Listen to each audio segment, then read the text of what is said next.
Jadi SAVAK ini organisasi pertahanan dan intelijennya Iran, tapi dilatihnya sama Israel, dilatihnya sama Mossad.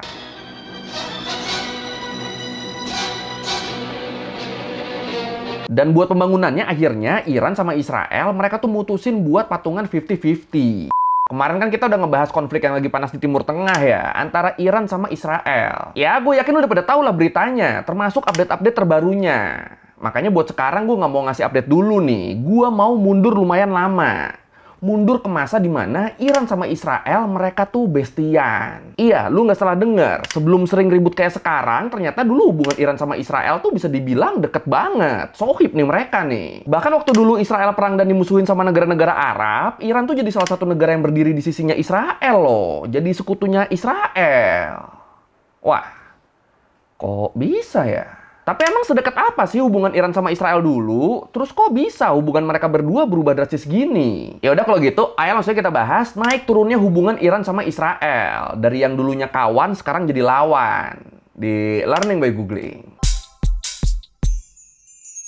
Oke, sebelum kita ngebahas gimana hubungan Iran sama Israel, lu harus tahu dulu nih kalau pemerintahan Iran dulu tuh beda banget ya sama pemerintahan Iran yang sekarang. Ya jadi sebelum jadi Republik Islam kayak sekarang, Iran tuh dulunya tuh dipimpin sama monarki, mirip kayak banyak negara-negara Arab sekarang. Dan dinasti terakhir yang berkuasa di Iran tuh namanya tuh dinasti Pahlavi. Kalau menurut Britannica, dinasti Pahlavi ini tuh mulai berkuasa di Iran sejak tahun 1925 setelah ngegulingin dinasti Qajar yang berkuasa sebelumnya. Nah, bisa dibilang Iran yang deket sama Israel ini tuh ya Iran yang di bawah pemerintahan dinasti Pahlavi ini. Cuma ya semuanya kan ada prosesnya kan. Iran di bawah dinasti Pahlavi tuh nggak ujuk-ujuk gitu aja deket sama Israel. Enggak. Malahan Iran waktu itu awalnya mereka tuh justru jadi salah satu negara yang nolak pembagian wilayah atas Palestina loh. Atau ini gue jelasin dikit deh nih. Jadi kalau menurut Eric Van Desselen, sejarawan dari Oxford University, dilansir dari Al Jazeera, dia bilang, waktu kendali Inggris terhadap wilayah Palestina berakhir di tahun 1947, PBB tuh ngebentuk sebuah komite khusus buat ngerancang solusi terkait wilayah Palestina. Nah, dari 11 negara yang ditunjuk buat jadi anggota komite ini, ada 3 negara tuh yang nolak pembagian wilayah Palestina jadi 2. Dan salah satu yang nolak ini adalah Iran. Iya, jadi Iran bareng sama Yugoslavia sama India, mereka tuh lebih setuju kalau wilayah Palestina tuh dijadiin satu negara aja, dijadiin negara Palestina aja, nggak usah ada Israel. Jadi satu negara tapi nanti dibagi 2 kanton, ada kanton Arab sama kanton Yahudi. Nah, mereka pengennya gitu aja tuh udah. Dan masih menurut Van Desselen, kenapa Iran ngambil keputusan ini? Soalnya ya mereka tuh pengen main aman aja. Di satu sisi mereka pengen ngejaga hubungan sama negara-negara Arab yang jadi tetangganya, di sisi lain mereka juga pengen ngejaga hubungan sama pihak Barat yang pro-Zionis. Tapi akhirnya ya kayak yang kita tahu, keputusan yang diambil adalah wilayah Palestina dibagi jadi 2 dan akhirnya Israel berdiri. Bahkan nggak sampai di situ kan. Israel yang dapat dukungan dari sekutu Baratnya, mereka akhirnya berhasil ngambil lebih banyak wilayah Palestina setelah menangin perang Arab Israel di tahun 1948. Ya, buat lebih detailnya tentang perang ini, kalau nggak salah tuh pernah kita bahas di video yang ini. Marketing nggak nih? In May 1948, Israel, with authority from the United Nations, formally declared its independence. In doing so, the Israeli government laid claim to land that had previously been classified as Palestinian territory, including part of the holy city of Jerusalem. The new country was therefore by design surrounded by pro-Palestine Arab nations that opposed Israel's existence. Nah, tapi walaupun Iran ini sempat menentang, tapi waktu Israel baru berdiri, Iran tuh justru jadi negara mayoritas muslim kedua yang ngakuin kedaulatan Israel. Setelah sebelumnya Turki ngelakuin hal yang sama. Kenapa ngakuin? Kalau menurut Al Jazeera, salah satu alasan paling mendasarnya, soalnya Iran yang waktu itu di bawah kepemimpinan Shah Reza Pahlavi, mereka tuh punya kekhawatiran terkait gerakan Pan-Arabism. Gerakan politik yang berusaha menyatukan kekuatan negara-negara dan bangsa Arab. Nah, Iran, mereka tuh kan salah satu negara non-Arab di Timur Tengah ya. Mereka kan negara Persia, bukan negara Arab. Didominasinya tuh sama orang Persia, bukan sama orang Arab. Nah, gara-gara ini Shah Reza Pahlavi tuh khawatir pengaruh Iran di Timur Tengah tuh bakal jadi melemah kalau sampai gerakan Pan-Arabism ini makin populer. Dan waktu itu, salah satu musuh dari gerakan Pan-Arabism ini ya siapa lagi kalau bukan Israel. Dan di sisi lain, Israel sendiri yang ngerasa terkepung sama dominasi negara-negara Arab, mereka jelas berusaha buat nyari sekutu dong. Salah satunya lewat doktrin pinggiran. Doktrin apa tuh? Jadi ini tuh simpelnya doktrin politik Israel buat bersekutu sama negara-negara di pinggiran Timur Tengah. Kayak Turki, Ethiopia, sama Iran. Ya soalnya negara-negara ini kan masyarakatnya kan didominasi sama orang-orang non-Arab ya. Makanya Israel tuh mereka tuh berusaha ngebentuk aliansi sama negara-negara pinggiran ini. Negara-negara yang bakal susah nerima pan-Arabism. Karena ya tadi, orang-orangnya kebanyakan bukan orang Arab. Oh iya, terus kayak yang gue bilang tadi, Iran di bawah dinasti Pahlavi ini, mereka juga tuh emang berusaha banget ngejaga hubungan sama Barat. Termasuk di sini Amerika Serikat. Nah, karena waktu itu lagi masa-masanya perang dingin kan, dan jelas kalau gerakan pan-Arabism ini tuh cenderung anti-Barat, akhirnya gerakan ini tuh jadi ditunggangin sama Uni Soviet. Dan jelas, ini makin jadi ancaman dong, baik buat Iran maupun buat sekutunya Amerika di Timur Tengah, termasuk di sini Israel. Dan karena inilah, karena punya ancaman yang sama, karena punya kekhawatiran yang sama, akhirnya hubungan Iran sama Israel jadi makin dekat. Iran, a country brimming with energy, exploding with construction and development, a dynamic state with a thriving capital.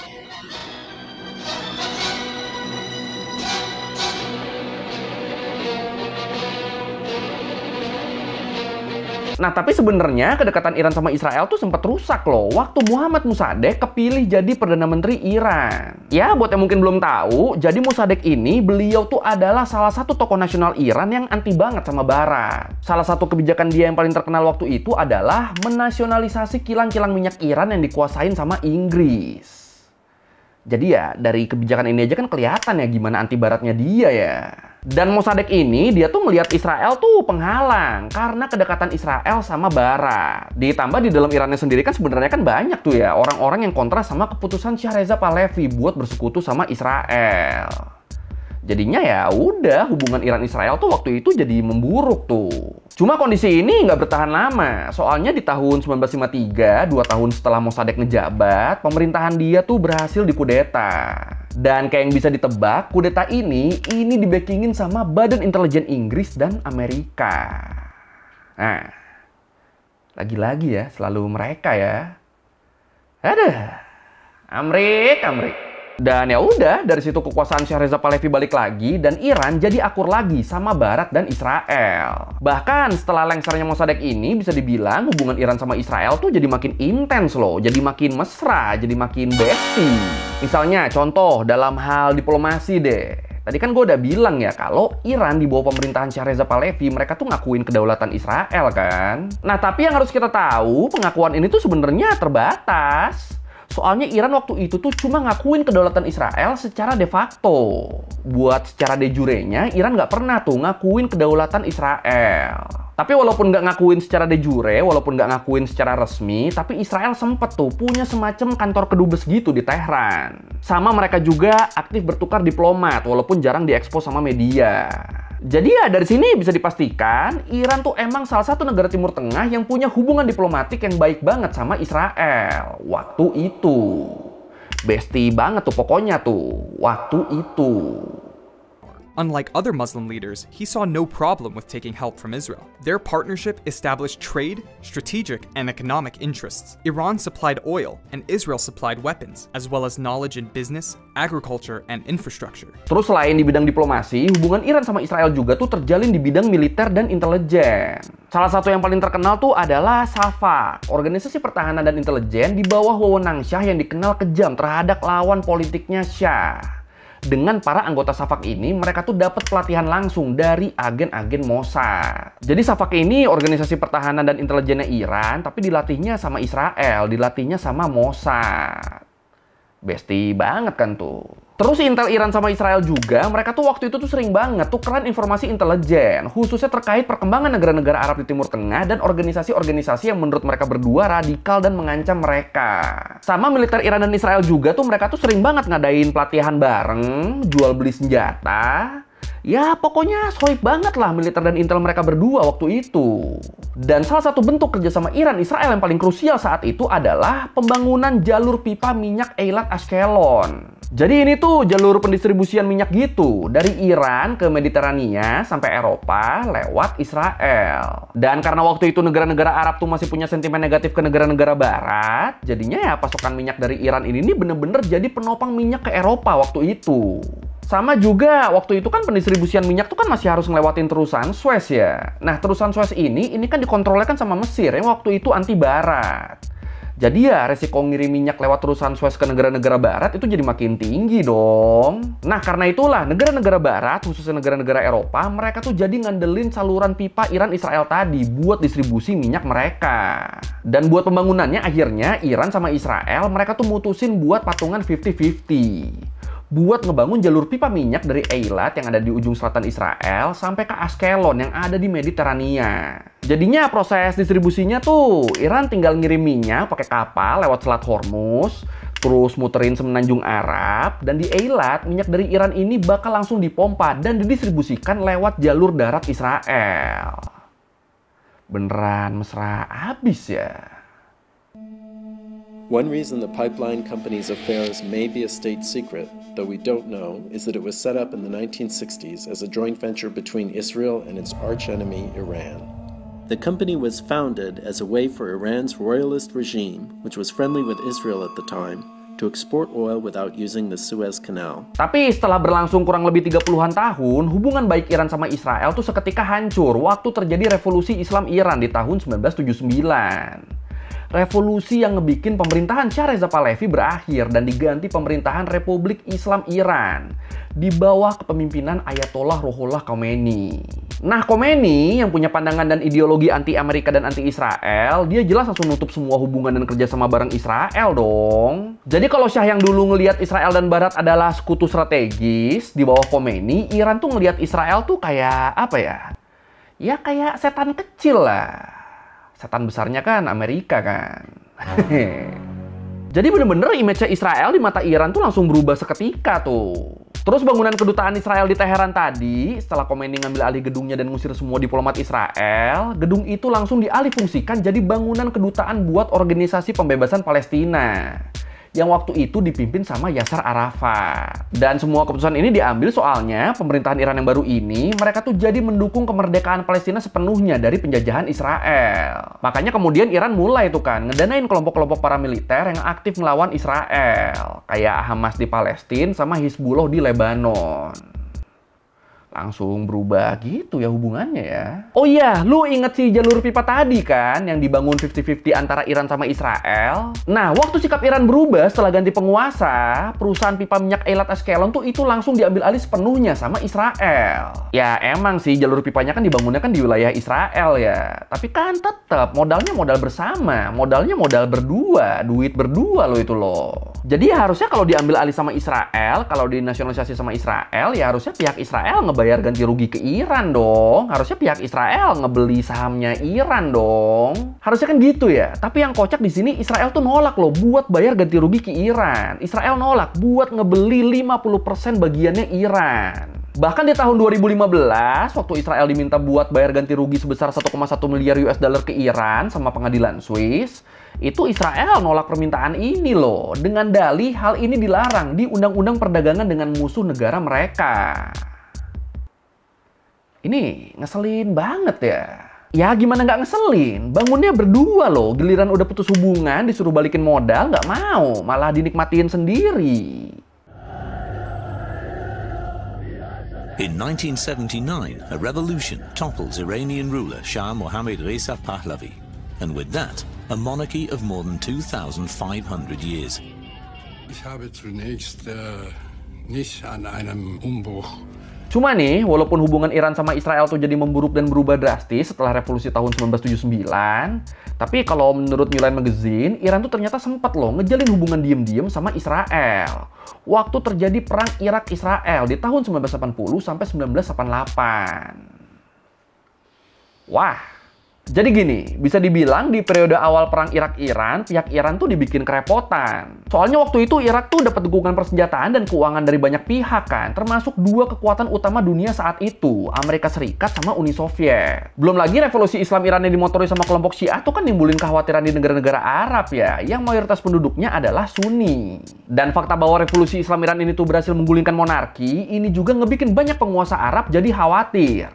Khawatir semangat revolusi ala Iran ini jadi menyebar dan menyebabkan ketidakstabilan di negara mereka masing-masing. Nah karena itulah makanya akhirnya negara-negara Arab tuh cenderung ngelihat Irak sebagai sekutu ideal dibandingin Iran. Karena itulah makanya kenapa mereka lebih milih buat mihak Irak di perang ini.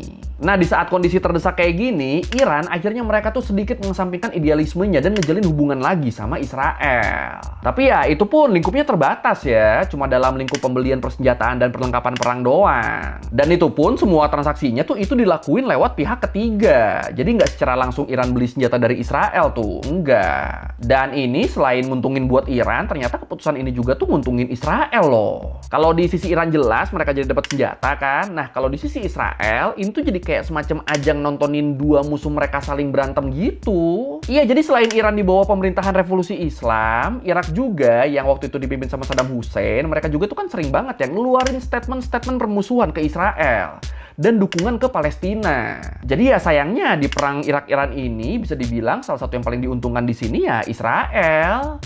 Karena perang ini ngebikin dua musuh besarnya saling melemahkan. Makanya itulah kenapa Israel mau tuh ngebantu Iran masuk persenjataan. Karena ya tadi, ya udah kasih aja senjatanya. Orang akhirnya senjatanya bakal dipakai ngelawan Irak kan, bakal dipakai ngelawan musuhnya Israel juga. Terus selain itu waktu itu pihak Israel juga tuh masih berharap pemerintahan Iran di bawah Khomeini tuh bisa cepet kelar kayak pemerintahannya Mossadegh tadi.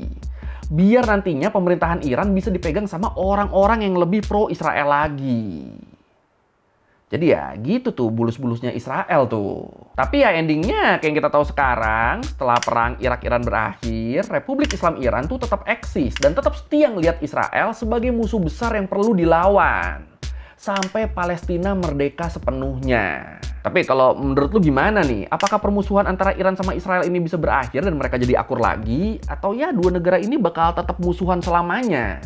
Yang mana nih? Silakan komen. Tambahan dikit, yang menarik nih, sekitar tahun lalu di akhir 2024, anaknya Shah Reza Pahlavi, anaknya mantan Raja Iran yang namanya Reza Pahlavi juga, kalau menurut TRT World, dia tuh waktu itu sempat mepet Israel sebagai bagian dari usaha dia buat bikin monarki bisa berkuasa lagi di Iran. Ini pokoknya waktu itu bener-bener menjilat banget deh doi. Beberapa bulan kemudian beneran diserang kan Iran kan sama Israel kan. Nah ini dua kejadian ini saling berhubungan gak ya? Apalagi inget dong nama operasinya Israel apa dong? Operation Rising Lion. Operasi Kebangkitan Sang Singa. Bendera Iran zaman monarki, zaman kesyahan, inget dong apa? Nah menurut lu ini ada hubungannya gak nih? Silakan komen. This is Reza Pahlavi, the self-proclaimed heir to Iran's abolished monarchy. He recently cozied up with Israel as part of his efforts to take charge in Tehran. The true Iran, the ancient Iran, and the soon-to-be free Iran doesn't seek your patronage. It seeks your partnership. It doesn't seek your funding, it seeks your friendship. Oke, sekian dari minggu kali ini tentang naik turunnya hubungan Israel-Iran. Ternyata dulunya tuh sempat mesra banget ya. Ya, kalau mereview kayak gue udah salah, atau lo mau nanya, atau lo mau bikin video, bisa di komen, kita diskusi biasa. Sekali lagi, thank you, jangan lupa like, comment, subscribe. Bye.